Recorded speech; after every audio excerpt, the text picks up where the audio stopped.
Friends, welcome to my channel competitive English with primary TET. তো বন্ধুরা, আজকের এই যে ভিডিও, তো এখানে আমি আলোচনা করব 2022 টেট পাস তোমরা যারা রয়েছো, তো তোমাদের যে ইন্টারভিউর নোটিফিকেশন, তো সেটা কবে নাগাদ আসতে পারে এবং এটা অনেক আগে আসার দরকার ছিল, তবে এত লেট কেন হচ্ছে, তো এই বিষয়গুলো নিয়ে আলোচনা করব। তো অবশ্যই ভিডিওটা শেষ পর্যন্ত শুনবে।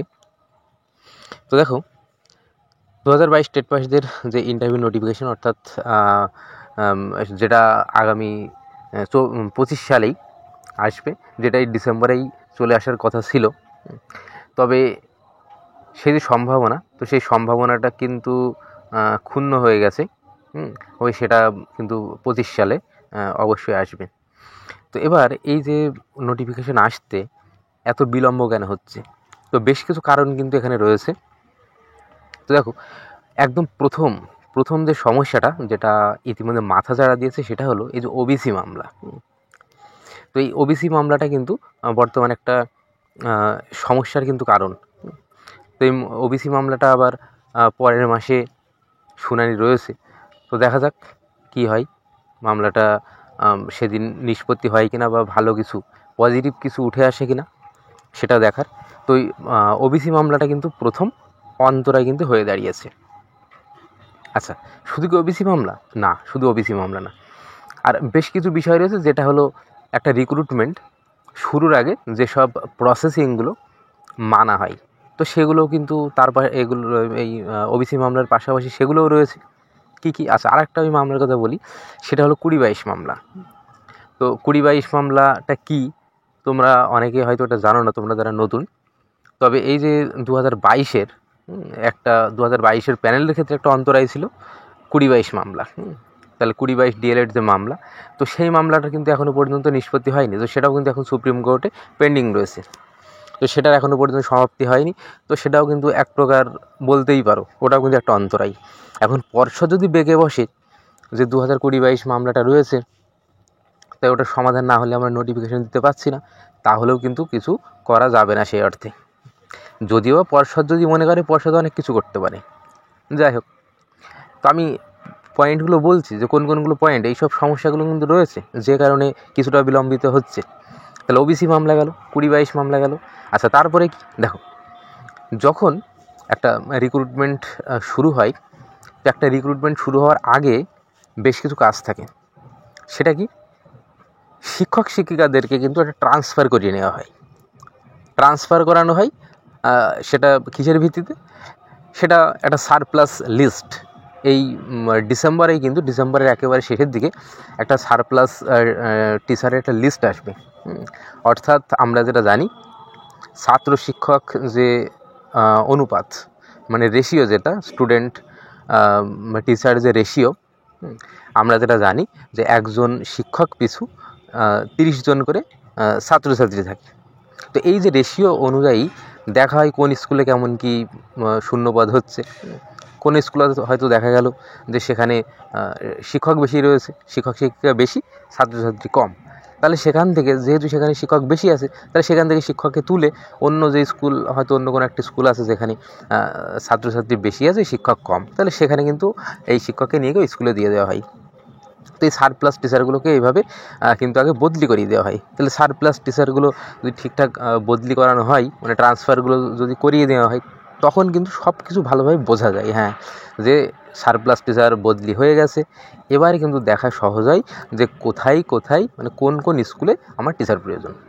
কারণ সারপ্লাস কোনো স্কুলে তো আর উদ্বৃত্ত কেউ নেই, কোনো শিক্ষক নেই। তাহলে তখন বোঝা সম্ভব হয় যে কোন স্কুলে কতগুলো টিচার প্রয়োজন। এবার সেই অনুযায়ী কিন্তু একটা লিস্ট হয়, হ্যাঁ, সেই অনুযায়ী ডিপিএসসিগুলো কিন্তু পাঠায়। তো এই যে কাজটা, এই কাজটাও কিন্তু একটা বেশ সময় সাপেক্ষ ব্যাপার। তো এই কাজটা রয়েছে। তো এই কাজের পাশাপাশি আরও বিষয় রয়েছে যে মন্ত্রিসভাতে, সেখানে তো অবশ্যই মন্ত্রিসভা বলতে যে অর্থ দপ্তর, তো সেখান থেকে এটা একটা পাস করানোর ব্যাপার থাকে। তো সে কতগুলো শূন্যপদের অনুমোদন দিচ্ছে, তো সেই ব্যাপারগুলো। তো এই যে বিষয়গুলো রয়েছে, তো তো এতগুলো প্রসেসের মধ্য দিয়ে কিন্তু চলে। তো এই প্রসেসগুলো যেহেতু এখনও পর্যন্ত সম্পূর্ণ হয়নি, এই যে সারপ্লাস যে ভ্যাকেন্সির কথা বললাম, সারপ্লাস ট্রান্সফার, তো সেটা কিন্তু চালু হয়নি এখনও, সেই লিস্ট কিন্তু ইতিমধ্যে তৈরি হচ্ছে। এই তো আমাদের স্কুলেই কিছুদিন আগেই ভিজিট হয়েছিল। তো সেখানে কিন্তু একেবারে আমাদের total number of students, total number of teachers, এগুলো কিন্তু সব জেনে নিল। তো আমরা কিন্তু বুঝতে পারলাম ওখান থেকে যে এটা কিন্তু একটা সারপ্লাস টিচার আছে কি না, তো সেই বিষয়টা কিন্তু তারা দেখছেন।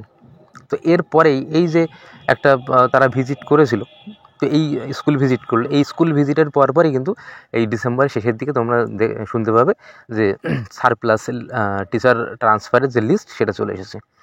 তো সেই অনুযায়ী যখন যেটা বললাম, এই কাজটা যখন সম্পন্ন হবে তখন কিন্তু স্বাভাবিকভাবে ভালোভাবে বোঝা যাবে যে কোথায় কতগুলো ভ্যাকেন্সি। তো সেই ভ্যাকেন্সিটা পাঠিয়ে দিল, এছাড়া যে 5 ইনক্লুড হচ্ছে, তারপর লিস্ট পাঠিয়ে দিল, ব্যাস। এবার এই কাজগুলো যখনই হয়ে যাবে তখন কিন্তু আর কোনো সমস্যা থাকবে না, ঠিক আছে। ওইদিকে ওবিসি মামলা আছে, 20-22 মামলা রয়েছে। আর এই যেসব সমস্যাটা আমি এই যে বললাম যে ট্রান্সফারের বিভিন্ন বিষয় রয়েছে, সারপ্লাস টিচার ট্রান্সফার, এই বিষয়গুলো, এছাড়া এই যে একটা শূন্যপদ যেটা অনুমোদনের ব্যাপার থাকে, এইগুলো কিন্তু একটা সময় সাপেক্ষ ব্যাপার, এগুলো একটা সময় লাগে। এই সময় এই যে বিষয়গুলো বললাম, এই সব অন্তরায়গুলো যখন অতিক্রম করা সম্ভব হবে তখনই কিন্তু চলে আসবে নোটিফিকেশান, চলে আসবে। তো এই দেখো এত কিছু কথা বললাম, তো এটার মাধ্যমে মনে হচ্ছে হয়তো প্রচুর সময় লাগবে একটা ব্যাপার, তো ব্যাপারটা কিন্তু সেটা না। এই কাজগুলো কিন্তু সব কিছু কাজ কিন্তু চলছে, কোনো কাজ কিন্তু থেমে নেই। তো দেখা যাচ্ছে এই সব কাজ গিয়ে হয়তো একই মাসে, একটা মাসে হয়তো জানুয়ারি মাসে হয়তো সব কিছু ক্লিয়ার হয়ে গেল। তো সব কিছু যদি ক্লিয়ার হয়ে যায় তাহলে তো বোঝাই যাচ্ছে জানুয়ারি না হলে ফেব্রুয়ারি, 20-22 মামলাটা ফেব্রুয়ারিতে হিয়ারিং রয়েছে।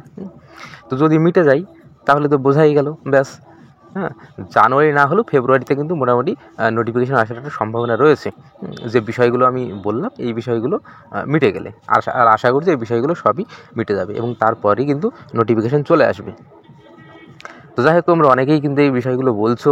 এছাড়া আমরা এই দিন পূর্ব মেদিনীপুর ডিপিএসসির চেয়ারম্যান ছিলেন, তো তার মুখ থেকেও আমরা সেদিন শুনেছিলাম যে নোটিফিকেশান কিন্তু খুব দ্রুত আসবে।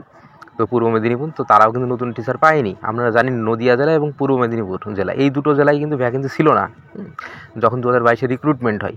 তো আশা করা যায় এই দুটো জেলাতে এবার ভ্যাকেন্সিও থাকবে, যাই হোক শূন্যপদ থাকবে। তো যাই হোক খুব দ্রুতই চলে আসবে।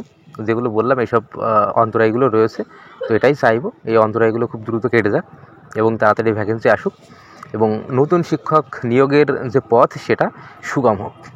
এবং যারা বেকার রয়েছে, তোমরা যারা রয়েছো, তো অবশ্যই তোমরা সরকারের পথে ধাবিত হও, এটাই চাই। যাই হোক, তো প্রাইমারি সংক্রান্ত বিভিন্ন খবর পেতে সর্বদা আমাদের চ্যানেলের সঙ্গে যুক্ত থাকবে। আশা করছি অবশ্যই উপকৃত হবে। ধন্যবাদ।